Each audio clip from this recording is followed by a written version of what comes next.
बिस्मिल्लाहिर्रहमानिर्रहीम। आज के प्रोग्राम के साथ मैं हूं नुसुल्लाह मलिक। नाज़रीन, हमारे यहाँ सबसे बड़ा मसला ये है कि हम एहतसाब तो चाहते हैं मगर दूसरे का एहतसाब चाहते हैं, खुद अपने आप को एहतसाब के लिए पेश करने को तैयार नहीं है। मीडिया चाहता है कि सबका एहतसाब हो लेकिन मीडिया से ना पूछा जाए और मीडिया का एहतसाब ना किया जाए। तमाम इदारे ये चाहते हैं, अदलिया ये चाहती है, फौज ये चाहती है, हुक्मरान ये चाहते हैं, ब्यूरोक्रेसी ये चाहती है कि सबका एहतसाब हो, लेकिन अगर एहतसाब का अमल शुरू हो तो उससे ना हो जो एहतसाब का मुतालबा कर रहा है।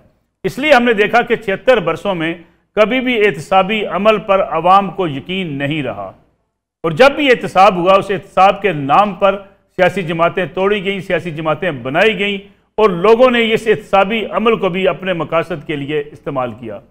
इसलिए नवाज शरीफ के दौर का एहतसाब हो, बेनज़ीर भुट्टो साहबा के दौर का एहतसाब हो, जनरल मुशर्रफ के दौर का एहतसाब हो, बल्कि उससे पहले जनरल अयूब खान के दौर का एहतसाब हो, ये सारे एहतसाबी अमल कभी भी शफाफ नहीं रहे।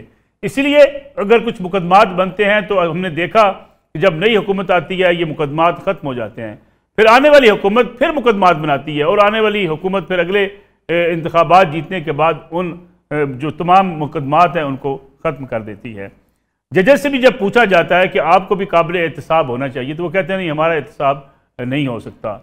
आजकल भी एक ऐसा ही मुकदमा ज़ेर समाअत है पाकिस्तान जुडिशल कमीशन के सामने, जहाँ जस्टिस मज़ार अली नकवी साहब कहते हैं कि जो अरकान उनके खिलाफ इन्वेस्टिगेशन कर रहे थे ऑडियो लीक्स के हवाले से जो कमीशन बना था, उनको अब इस कमीशन का हिस्सा नहीं होना चाहिए क्योंकि वो जानबदार हैं। इससे पहले भी माजी में जब भी कभी किसी ने किसी जज साहब के एहतसाब के हवाले से बात की तो उस पर यह कहा गया कि सबका एहतसाब होना चाहिए लेकिन हमारा एहतसाब नहीं होना चाहिए। और आज यही वजह है कि हम एहतसाब के नारे तो लगाते हैं, हम कहते हैं कि मुल्क के अंदर साफ शफाफ एहतसाब होना चाहिए, लेकिन ये साफ शफाफ एहतसाब और गैर जानबदार एहतसाब कब होगा? आम आदमी पूछता है कि उसे चोरी पर जेल भेज दिया जाता है, आम आदमी ये पूछता है कि उसे सड़क पर ट्रैफिक सिग्नल तोड़ने पर उसे गिरफ्तार कर लिया जाता है, उसकी गाड़ी बंद कर दी जाती है, लेकिन इस मुल्क की इशराफिया जिसमें तमाम इदारे शामिल हैं वो इस कानून को और आइन को मानने को तैयार नज़र नहीं आते हैं। इसका जायज़ा लेंगे आज के प्रोग्राम के अंदर। साथ साथ कुछ सियासी हालात जो मुल्क के इंतखाबात की तरफ बढ़ते दिखाई दे रहे हैं उस पर भी बात करेंगे। मेरे साथ मौजूद हैं मुल्क के सीनियर साफ़ी तज़कियाकार जनाब नज़ीर लगारी साहब, हमारे पास लाहौर स्टूडियो में तशरीफ़ लाए। नज़ीर लगारी साहब आपका बहुत शुक्रिया। उनके साथ तशरीफ़ रखते हैं मुज़म्मल सोहरवर्दी साहब, सीनियर साफ़ी सीनियर तज़कियाकार हैं। राजा खालिद साहब मुल्क के मुमताज़ माहिर कानून हैं, वो भी आज हमारे साथ शरीक गुफ्तगू होंगे। और कुछ ही देर बाद शुएब शाहीन साहब भी जो कि तर्जमान है पाकिस्तान तहरीक इंसाफ से, वो भी आज के प्रोग्राम में शिरकत करेंगे। नज़ीर लगारी साहब, आपने एक लंबा अरसा मीडिया के मैदान में वक्त गुजारा, अखबारात के आप एडिटर रहे, टीवी चैनल्स पर लोग आपको देखते हैं। ये एहतसाब महज लोगों को खुश करने के लिए होता है या हम वाकई किसी एहतसाबी अमल को परवान चढ़ते देख रहे हैं, या हम सोच सकते हैं कि कभी ये शफाफ भी होगा? मेरे ख्याल में एहतसाबी अमल का एक मरकजी नुक्ता ये होता है कि सियासी अमल को कमज़ोर किया जाए, जमहूरी अमल को कमज़ोर किया जाए और सियासतदानों को मलायन किया जाए। ये नहीं है कि सियासतदान फरिश्ते हैं, बड़े पारसा हैं, बड़े नेक पाक लोग हैं, ऐसा नहीं है, लेकिन उनके लिए ये स्पेस भी होता है कि करप्शन करते हैं। साथ में आज तक ऐसा नहीं हुआ है कि कोई बड़े सियासतदान का एहतसाब इस तरह हुआ हो कि उन्हें जाकर सज़ाएँ मिली हैं। अभी ये हुआ था मियां नवाज शरीफ के साथ, लेकिन जिस तरह सज़ा दी गई थी उससे लग रहा था कि सज़ा देने वाले नियत करके बैठे हैं, तय करके बैठे हैं कि हमने जो कुछ भी हो जाए हमने साबित करना ही, चाहे वो साबित हो या ना हो। ये अलग बात, मियां नवाज शरीफ को निकालना है, मियां नवाज शरीफ को निकाल देते हैं। लेकिन चले अब हम चलते हैं कायद आज़म के साथियों की तरफ। कायद आज़म के साथी जिन्होंने तहरीक पाकिस्तान में मरकज़ी किरदार अदा किया, जो सफ़े अव्वल के सिपाही थे, वो सारे करप्ट थे और गद्दार थे। जिसने करारदाद लाहौर पढ़ी, हमने उसे कहा कि ये गद्दार है, और वो इलेक्शन इतनी बड़ी मेजॉरिटी से जीता था कि पाकिस्तान की तारीख में ऐसा इलेक्शन किसी ने नहीं जीता अब तक। जुक्तो फ्रंट में जिसके वो सरबराह थे, 300 में से तकरीबन 250 के करीब सीटें उन्होंने जीत ली थी। उस वक्त मुस्लिम लीग को टोटल 9 सीटों पर कामयाबी हुई थी, कांग्रेस को उससे भी ज़्यादा। उस वक्त कांग्रेस भी पाकिस्तान से इलेक्शन में हिस्सा ले रही थी, कांग्रेस को 10 सीटें मिली थी, लेकिन हमने 3 महीने उनकी हुकूमत नहीं चलने दी। हमने कहा कि ये गद्दार है, हटाओ इसको, और हटा दिया। 3 साल के बाद हम हाथ जोड़े हुए खड़े हुए थे। ये अब पारसा हो गए हैं, ये वही पे वतन हो गए, अब हम इनको गवर्नर बना रहे हैं ईस्ट पाकिस्तान का।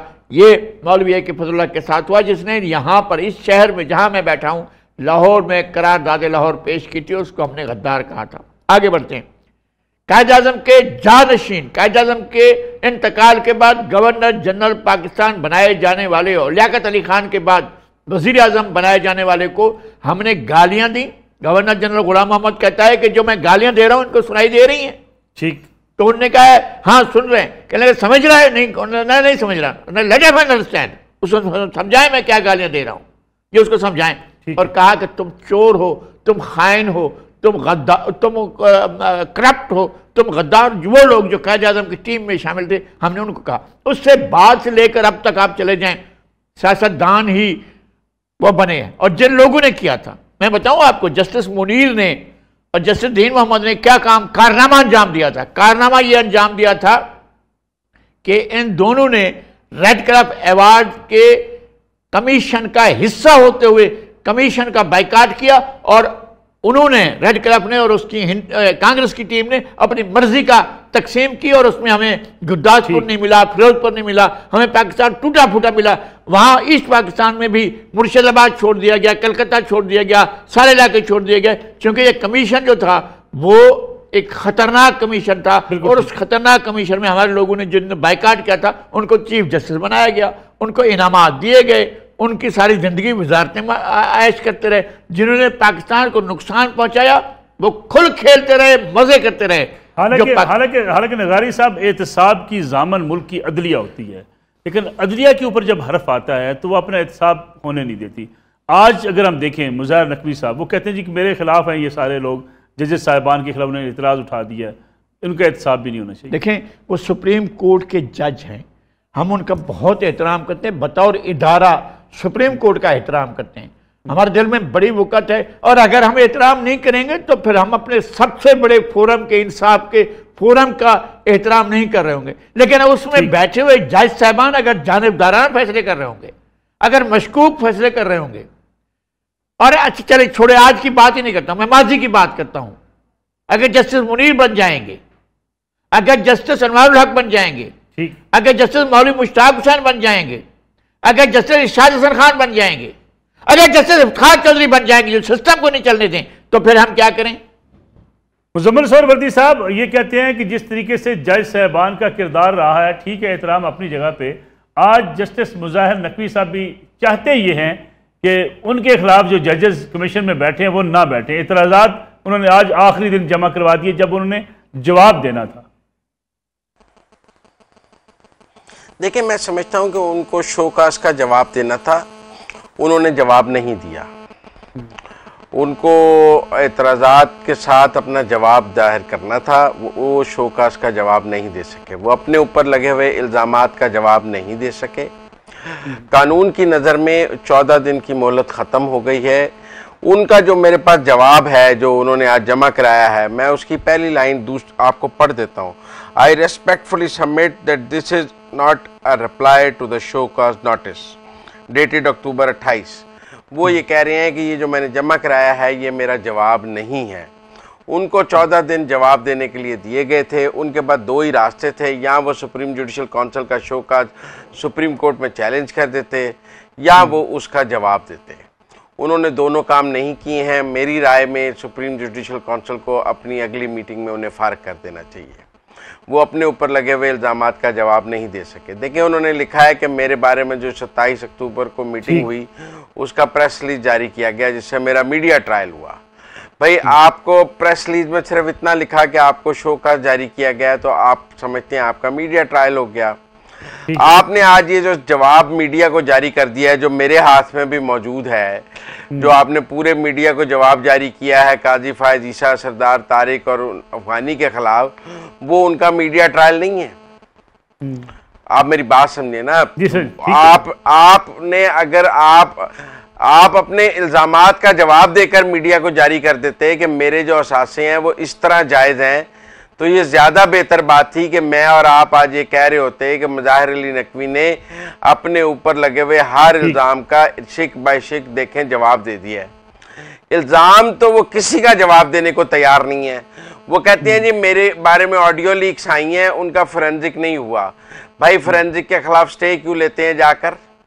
उन ऑडियो लीक्स कमीशन के बारे में आप स्टे क्यों देते हैं कि इसकी कार्रवाई तहकीकात ना हो? एक तरफ आप स्टे लेते हैं कि तहकीकात ना हो और दूसरी तरफ आप कहते हैं चूंकि तहकीकात नहीं हुई लिहाजा मेरे खिलाफ कार्रवाई ना करें। ये बाबर सत्तार साहब ये जवाब पढ़ लेना मज़ाहिर अली नकवी का, जो उन्होंने स्टे ऑर्डर दिया हुआ है कि उनकी वजह से एहतसाब और इंसाफ रुक रहा है, उनके स्टे ऑर्डर की वजह से उन्हें ऑडियो लीक्स का एहतसाब होने देना चाहिए।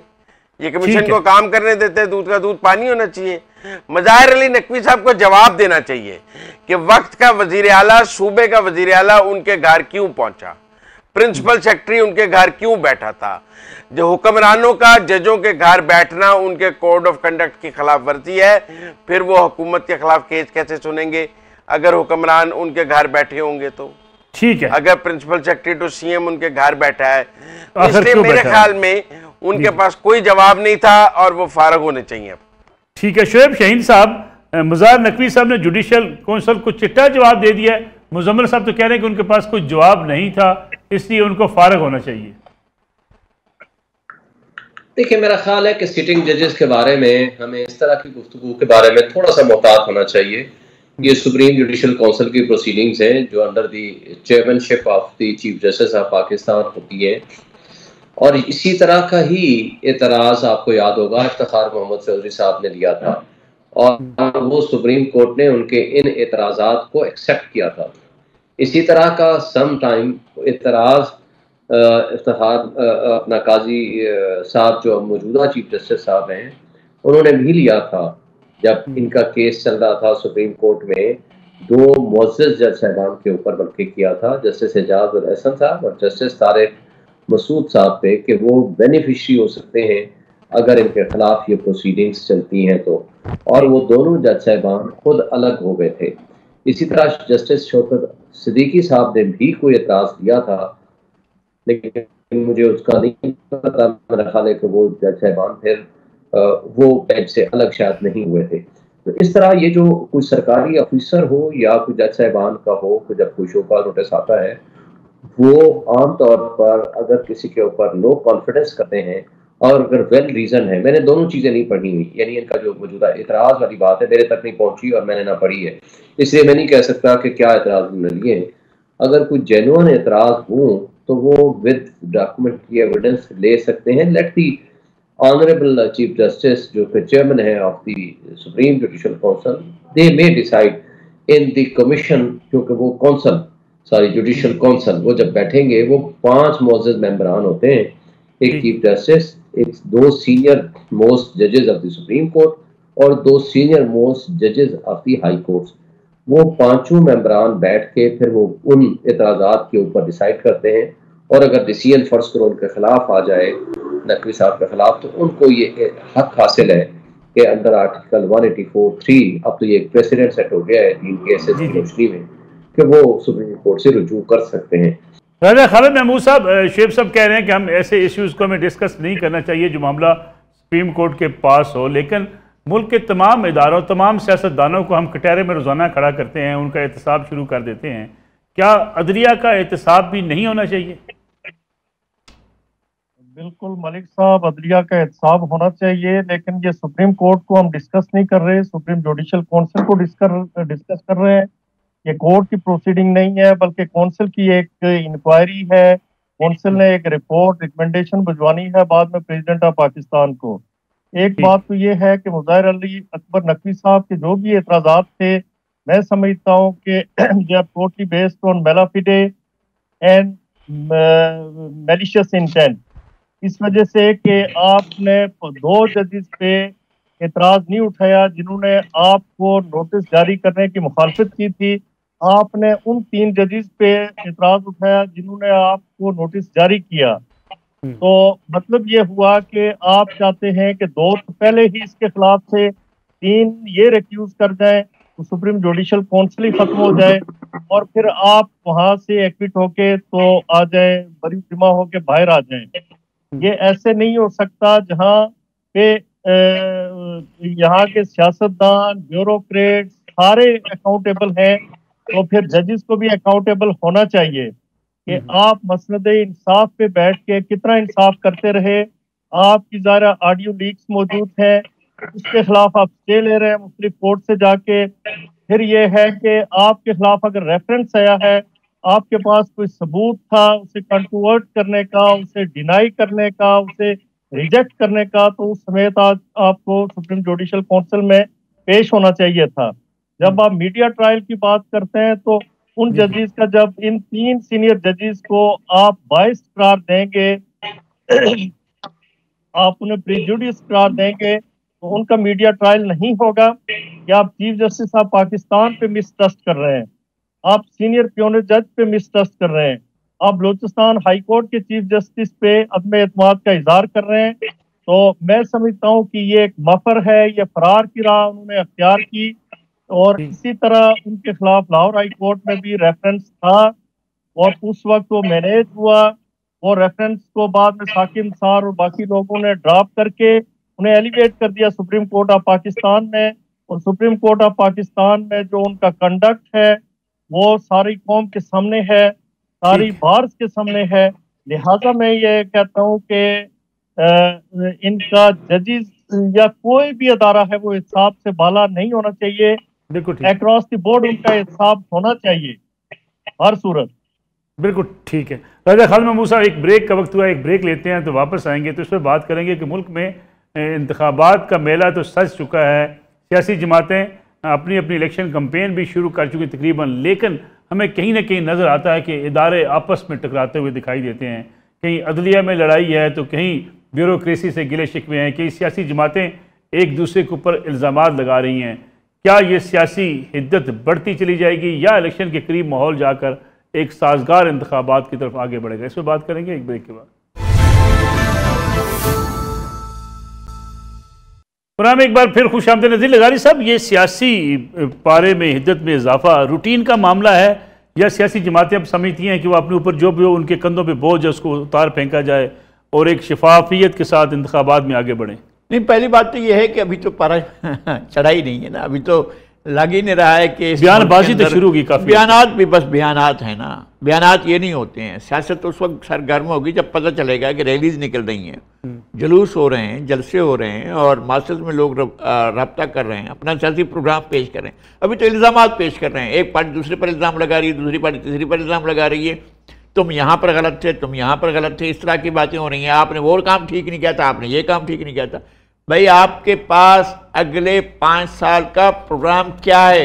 आप मास्टर्स के पास क्या लेकर जा रहे हैं इस मुल्क का, जिसकी मईशत का ये हाल हो चुका है कि आपको अब ताज़ा तरीन डिक्टेशन जो है, मुझे तो बहुत मारूजी लगती है, बहुत ऑब्जेक्टिव लगती है। वो जो कह रहे हैं कि रियल इस्टेट पर आप टैक्स लगाएं, वो तो ये कह रहे हैं कि जनाब आप जो है अपना दीगर शोबे जो छोड़ दिए गए हैं उनके ऊपर टैक्सेशन करें, रिटेलर पर टैक्सेशन करें। वो आपसे ये करें, वो कह रहे हैं जागीरदारों पर टैक्स लगाएं, लेकिन ये तो उनकी तरफ से हो रहा है। आप क्या करेंगे? आप ज़राई इस्लाहत करेंगे, आप लेबर इस्लाहत करेंगे, आप जो है वो मजदूरों के लिए कुछ करेंगे, आप किसानों के लिए कुछ करेंगे, आप गरीब आदमी के लिए कुछ करेंगे, आप उस आदमी के लिए कुछ करेंगे जिसके मुंह से निवाला छीन लिया गया, जिसके बच्चे से दूध छीन लिया गया है, जो लोग जिंदगी के मामूलात अदा नहीं कर पा रहे हैं, जो खाने पीने की चीज़ें भी पूरी नहीं कर पा रहे हैं, जिनके रहने के लिए घर नहीं है, जिनके लिए ओढ़ने के लिए बिस्तर, ये सर्दियाँ आ गई हैं ना, लोगों के पास ऊपर के ओढ़ने के कपड़े नहीं है। ऐसी सूरत हाल में हम सियासत करने जा रहे हैं और हम जा रहे हैं लोगों के पास, जनाब हम इलेक्शन में ला रहे हैं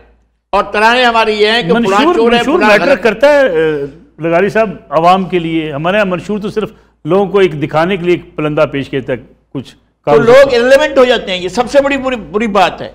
लोग जो हैं वो इस सारे अमल के साथ शक करते हैं कि जनाब ये क्या कर रहे हैं, हमारे साथ मजाक कर रहे हैं। आप देखते हैं कि फिर आपका टर्न आउट कितना लो हो जाता है लोग इस सियासी अमल से, और इसको आप अच्छा अमल नहीं समझते हैं। इसका मतलब यह है कि अंदर कोई चीज़ पक रही है, बहुत चीज़ जो है उबाल में है और फट पड़ने को है। हमारा ये ख्याल है, अगर किसी का ये ख्याल है कि जरदारी साहब की वजह से, अगर किसी का ये ख्याल है मियां नवाज शरीफ की वजह से, अगर किसी का ये ख्याल है इमरान खान की वजह से, अगर किसी का ये ख्याल है कि मौलाना फजल रहमान की वजह से, फट पड़ेगा आसमान, कुछ नहीं होगा। लोग जब फट पड़ेंगे वो अपनी गुर्बत की वजह से, अफलात की वजह से, बीमारी की वजह से, नादारी की वजह से, भूख की वजह से, और उनको जो पीने को पानी नहीं मिलता है, उनके बच्चों को दूध नहीं मिलता है, इस वजह से फट पड़ेगा। और जब फट पड़ेगा तो इनसे संभाला नहीं जाएगा। मैं कहता हूँ ये इश्यूज के लाए ना सामने, लोगों के सामने बात तो करेंगे, आपके पास है क्या देने के लिए? मुजम्मल साहब, इश्यूज पे बात करने के लिए कम लोग मैदान में हैं। कोई कह रहा है जी पहले 16 माह गलत हो गए, कोई कहता है पिछले 4 साल की हुकूमत गलत थी, कोई कहता है जी कि सिर्फ मोटरवे बना के काम नहीं चलता। तनकीद बराए तनकीद हो रही है, लेकिन जो आम आदमी के इश्यूज हैं उस पर कोई बात करने को तैयार नहीं है कि महंगाई में भी कमी होगी, पेट्रोलियम मसनूआत नीचे आएंगी, बिजली की कीमतें नीचे आएंगी। आज भी कराची इलेक्ट्रिक ने जो है वो इजाफा किया बिजली की कीमत में। अवाम को तो रोज सुनने को ये मिल रहा है मुश्किल फैसले। देखिए नसरुल्लाह मलिक साहब, बात यह है कि ये इलेक्शन एक बहुत महंगा खेल है और रैलियां और ये कॉर्नर मीटिंग, इन सब पर पैसे लगते हैं। अगर इलेक्शन जाके 8 फरवरी को होने हैं तो आप नवंबर से कैंपेन चला लें, नवंबर, दिसंबर, जनवरी, कोई भी सियासी जमात जो है वो 125 दिन की इंतखाबी मुहिम नहीं चला सकती, क्योंकि बहुत महंगी काम है। 125 दिन मुल्क में जलसे रैलियां नहीं की जा सकती। ये आखिरी 30-45 दिन का काम है कि आप करते हैं, मुल्क में 10-15 बड़े जलसे कर सकते हैं, कुछ कॉर्नर मीटिंग्स कर सकते हैं। और उम्मीदवारान भी मैदान में तब आएंगे उन्होंने जब टिकटों की तकसीम हो जाएगी। हर हल्के से 2-2, 3-3 लोगों ने टिकट मांगे हैं, पार्टियों ने टिकटों की तकसीम शुरू कर दी है। मैं कल देख रहा था कि बाप पार्टी ने भी इश्तिहार दिया हुआ था कि आप हमसे टिकट लेना चाहें तो राब्ता करें। नून ने भी दे दिया है, पीपल्स पार्टी भी टिकटों की शॉर्ट लिस्ट कर रही है। MQM और नून लीग में। लेकिन दूसरी तरफ मुजम्मल साहब, लोग PTI के टिकट छोड़कर जा रहे हैं। आज लाहौर से मियां असलम इकबाल साहब के भाई, उन्होंने भी ऐलान कर दिया, मियां अमजद इकबाल साहब ने, PTI से कोई वास्ता नहीं है, आज़ाद इलेक्शन लड़ूंगा। देखिए बात यह है कि मुझे ये यकीनन नज़र आता है कि PTI के पास उम्मीदवारान नहीं होंगे इस इलेक्शन में। लोग सवाल करते थे कि बल्ले का निशान होगा, बल्ले का निशान तो होगा लेकिन उस पर लड़ने वाला कोई नज़र नहीं आ रहा है। मेरी ख़ुद कई दोस्तों से बात हुई है जिन्होंने पैसे देकर पीछे PTI का टिकट लिया था। आपको याद होगा जब इमरान खान साहब ने पंजाब के टिकट बांटे थे तो एक ऑडियो साकिब निसार साहब की भी आई थी, और तब सबको था कि सब 1 करोड़ से 3 करोड़ रुपए टिकट का रेट है। हम सब जानते थे किसने पैसे दिए हैं किसने नहीं दिए। वो जिन्होंने पैसे देकर टिकट लिए थे उनको आज जब PTI फ़ोन करती है कि आपका टिकट है आकर लड़ लें, तो वो कहते हैं कि भाई पैसे भी रखो और हम आपके टिकट पे इलेक्शन नहीं लड़ते। तो यकीनन उनके पास उम्मीदवार नहीं हैं और बगैर उम्मीदवारों के ये पार्टी लेकिन मुजम्मल साहब हमने पहले मुजम्मल साहब, पीपल्स पार्टी पे इतना शदीद दबाव आया, क्या पीपल्स पार्टी ख़त्म हुई? मुस्लिम लीग नवाज के ऊपर दबाव आया, 3 बार नवाज शरीफ साहब को निकाला गया, क्या मुस्लिम लीग नवाज ख़त्म हुई? पीपल्स पार्टी टिकट वापस करने से PTI जो है वो ख़त्म हो जाएगी? देखिए फिलहाल तो गोल होता है एक इलेक्शन। जब 2018 में नून के टिकट वापस कराए गए थे तो एक गोल तो अचीव हो गया था ना कि नून को इक़्तिदार से बाहर रखा जाए। जब पीपल्स पार्टी से लोग तोड़े गए थे तो फिर एक गोल तो अचीव हो गया था कि पीपल्स पार्टी को इक़्तिदार से बाहर रखा जाए। इस वक्त एक गोल की अचीवमेंट है कि PTI को इक़्तिदार से बाहर रखा जाए और इंतखाबी नताइज ऐसे आ जाएं जिसमें PTI को स्टेक होल्डर ना हो। मुझे लगता है उसमें कामयाबी ज़रूर हो जाएगी कि इंतखाबी नताइज जेन्युइनली ऐसे बन जाएंगे जो इलेक्शन डे को फ्री एंड फेयर करार दिए जाएंगे और कहेंगे पोलिंग बिल्कुल ठीक हुई है। उसके पहले जो पोस्ट इलेक्शन है वो इतनी मैनेजमेंट हो जाएगी कि PTI कोई बड़ी स्टेक के साथ पार्लियामेंट में किसी सूबे में भी ना आ सके। तो उस तरफ मुझे रास्ता जाता नज़र आता है। शेख शाहीन साहब, लीडरशिप नहीं होगी, कैंपेन कोई नहीं चलाएगा, उम्मीदवारान नहीं होंगे, तो क्या हम समझें कि PTI के लिए इलेक्शन कोई इतना आसान नहीं है जीतना? देखें, एक बात आपको बता दूं, मुजम्मल साहब की अपनी एक राय हो सकती है, but I disagree with him. आज से 3 दिन पहले डिजिटल मीडिया PMLN की बात कर रहा हूं, उन्होंने एक सर्वे कराया, उन्होंने कहा जी कौन किस पार्टी को वोट देगा। ये डिजिटल मीडिया, इन्होंने पोस्ट फिर बाद में डिलीट कर दी। इनके पास जो रिजल्ट आया 81% PTI, 16% PMLN, बाकी थी। फिर उसके कुछ घंटों बाद फौरी तौर पर उसको डिलीट कर दिया उस पोस्ट को, but that is still available with many of them, मेरे पास भी अवेलेबल है। 65% वोट का ये डिफरेंस है। और अगर आपको याद हो, शेख मुजीबुर रहमान की पार्टी का कोई टिकट लेता था उसको उठा लेती थी पुलिस, और उसके बाद पीपल्स पार्टी के ऊपर भी उस वक्त अटैक हो रहे थे। और याया खान ने पैसे खर्च किए थे तो जनाब ये दो पार्टीज नहीं जीतनी चाहिए। हुआ क्या, 167 सीटों में से 161 सीटें शेख मुजीब ने जीती थी और मगरबी पाकिस्तान में 81 सीटों के साथ टॉप ऑफ द लिस्ट जो थे वो पीपल्स पार्टी थी। आप अगर ये अंदाजा लगाएं कि हमारे पास उम्मीदवार नहीं होंगे, आप इलेक्शन शेड्यूल आने दें, आपके पास हमारे पास 7 से 14 कैंडिडेट्स हैं हर हल्के में, और आपको अपने हमारी हिकमत अमली भी याद सामने आ जाएगी और आपको नजर आ जाएगा। लेकिन मैं इन सारी चीजों से बाला तर होकर एक बात करता हूँ। देखें, ये चूचू का मुरब्बा आप इकट्ठा कर लें, एक मकबूल तरीन पार्टी को आप क्रश कर लें, आप साइडलाइन कर दें।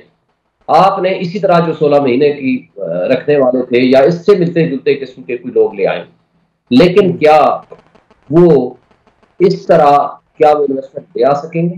क्या ओवरसीज का ट्रस्ट लेके उनसे डॉलर्स ले आ सकेंगे? क्या वो एक्सपोर्ट को बढ़ा सकेंगे? क्या रूल ऑफ लॉ के बगैर कोई इंटरनेशनल इन्वेस्टमेंट आपके पास आएगी? क्या आपके ऊपर ट्रस्ट होगा कि वो जो लूली लंगड़ी किस्म की हुकूमत होगी वो खर्चे कम करेगी और आमदन बढ़ा सकेगी? क्या 18 बिलियन डॉलर सालाना मराब जो आप सिर्फ मिलिट्री और सिविल ब्यूरोक्रेसी और हुकूमतों की उठा रहे हैं, उनको दे रहे हैं, ये तनख्वाहों के अलावा है, यूएनडीपी की रिपोर्ट है, क्या उसमें कमी कोई ला सकेगी? या ये 16 महीने का एडवेंचर एंड मिस एडवेंचर होगा? देखें, आज वक्त से पहले एक डिस्क्रेडिट हो गया इलेक्शन, ये ऐसा कभी पहले नहीं हुआ था।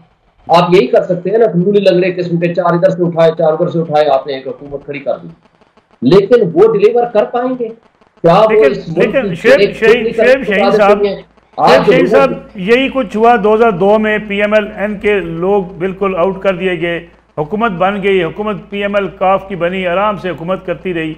इसी तरीके से अगर 85 में हम पीछे चले जाएं, पीपल्स पार्टी बाईकाट कर गई, उसके बावजूद हुकूमतें चलती रहीं। 2018 में PMLN को गिला था कि आपको सेलेक्ट किया गया, PTI की हुकूमत चलती रही। माजी में तो ऐसा हुआ है कि हुकूमतें चलती रही हैं नॉर्मल तरीके से। मलिक साहब, आपने बड़ा इंपॉर्टेंट क्वेश्चन किया। देखें, इलेक्शन से पहले इस तरह की कैफियत, डिस्क्रेडिटेड इलेक्शन पहले वक्त से पहले कभी किसी के पास सामने नहीं था, नंबर 1। नंबर 2, उस वक्त ये नहीं थी कि सिटिंग मिनिस्टर्स ये कहें कि हम डिफॉल्ट कर चुके हैं। उस वक्त ये नहीं था कि $1 बिलियन के लिए आपके बतौर शहबाज शरीफ हम उल्टे सीधे हो गए कि हमें एक साल में $1 बिलियन मिला, जिसके लिए आपने खैरात मांगी। और आज जितनी महंगाई है वो इस वक्त पाकिस्तान की तारीख में सबसे ज्यादा है। पूरा में एक ब्रेक का वक्त हुआ, वापस आते हैं एक ब्रेक के बाद।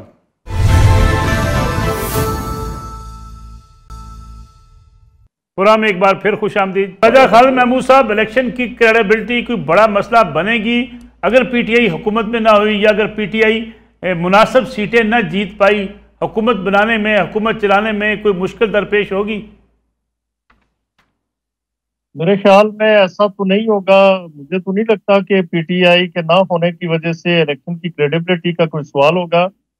और जो मैं वैसे क्योंकि सियासी बात नहीं करना चाहता, लेकिन मेरे भाई शुएब शाहीन साहब ने जो कहा कि इस वक्त 70 रुपये यूनिट है बिजली का, तो मैं पूछता हूं कि आपके आने से पहले 2017 के रेट्स भी बता दीजिए कि पेट्रोल किस तरह लीटर था, आटा किस तरह किलो था, चीनी किस तरह किलो थी, डॉलर का क्या रेट था, सोने का क्या रेट था, सीमेंट और सरिये का क्या रेट था। उस वक्त के रेट्स को भी देखें। उस वक्त आपके ज़र मुबादला क्या सूरत थी, स्टॉक एक्सचेंज कहाँ पे था। और आपने 4 सालों के अंदर आपके जो वजीर खजाना थे उस वक्त के शौकत तरीन साहब, उन्होंने कहा कि हमने पाकिस्तान की तारीख का 76% कर्जा लिया है। 76% ये रिकॉर्ड पे है उनकी स्टेटमेंट। 76% आपने लोन लिया, वो कहाँ पे लगा है, ये एक सवाल है। और इस तरह के स्कैम जब सामने आ रहे हैं, ये फराग होगी का आप देख लीजिए कि कल जो होशरुबा किस्म के इंकशाफात सामने आए कि किस तरह उनके ज़ाहिरी असासों में 420% और गैर ज़ाहिरी असासों में 15,300% इजाफा हुआ। वो आम सी खातून किस तरह से खरबपति बन गई, और मैं जो खातून अव्वल है उसके साथ दोस्ती की बुनियाद पे और इमरान खान साहब के साथ गुर्बत की बुनियाद पे, ये सारी चीजें एक सवालिया निशान है। तो फिर दूसरे जो इम्पोर्टेंट बात है कि मैं कहता हूं कि ये तालिबान का क्या कसूर है उनका।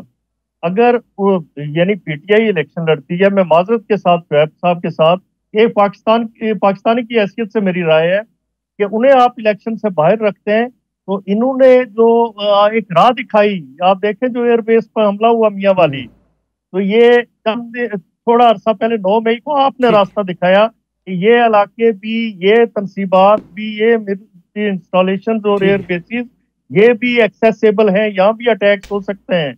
आपने तो दुश्मन को रास्ता दिखाया, जो दुश्मन नहीं कर सका था वो आपने किया। खालिद साहब, क्योंकि प्रोग्राम का वक्त बिल्कुल खत्म हो गया है, आखिरी 4 मिनट बचे हैं मेरे पास।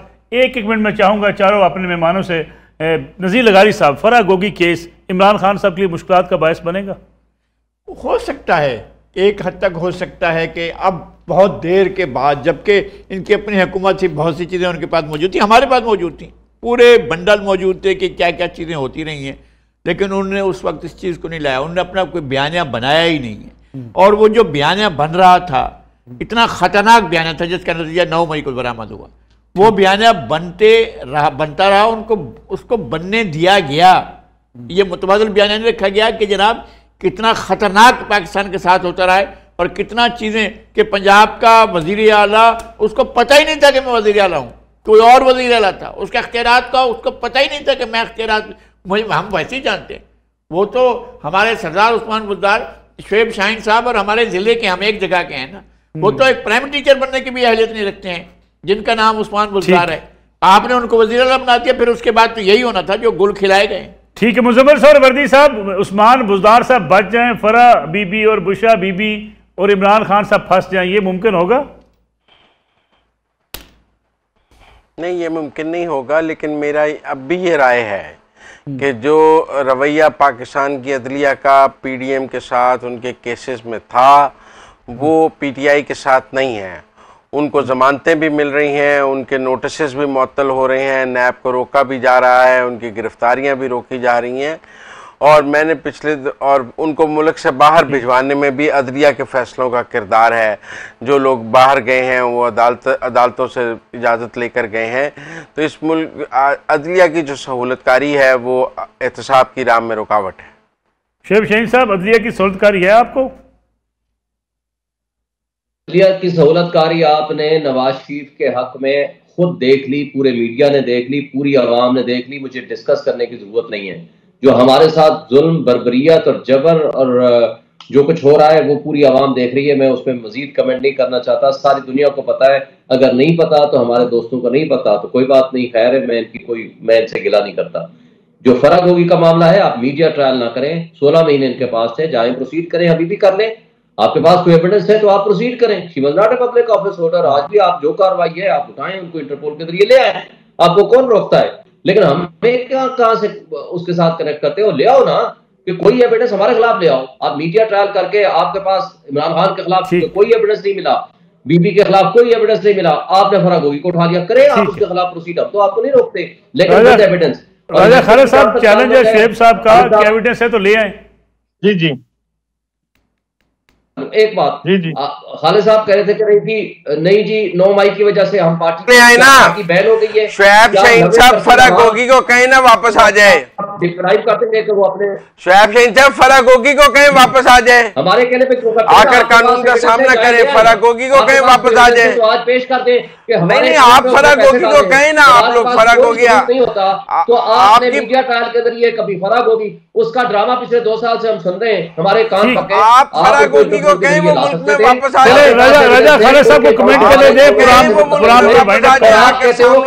मलिक साहब किसी पुलिस की पोस्टिंग कराई है, वो तो यहाँ मौजूद है ना, उनको उठाओ, उनके खिलाफ कार्रवाई करो। राजा खालिद साहब यहाँ मौजूद है, उनके खिलाफ कार्रवाई आपने की है। मलिक साहब, जी जी, मलिक साहब, मेरी गुजारिश ये है कि फराह गोगी आज भी पीटीआई के किसी रहनुमा की स्टेटमेंट आई है अखबारात में कि उसका पीटीआई के साथ कोई ताल्लुक नहीं है, पीटीआई के साथ ताल्लुक नहीं था, या इमरान खान साहब के साथ एक बात बता दूं, नून की एक एमपीए की वो बहू है इस वक्त, लेकिन शेख साहब इमरान खान साहब सबसे पहले उनके दिफा किया। अब इससे ज्यादा मैं क्या आपके साथ कांटेक्ट निकालूं, लेकिन मैं नहीं कहना चाहता किसी पार्टी के साथ।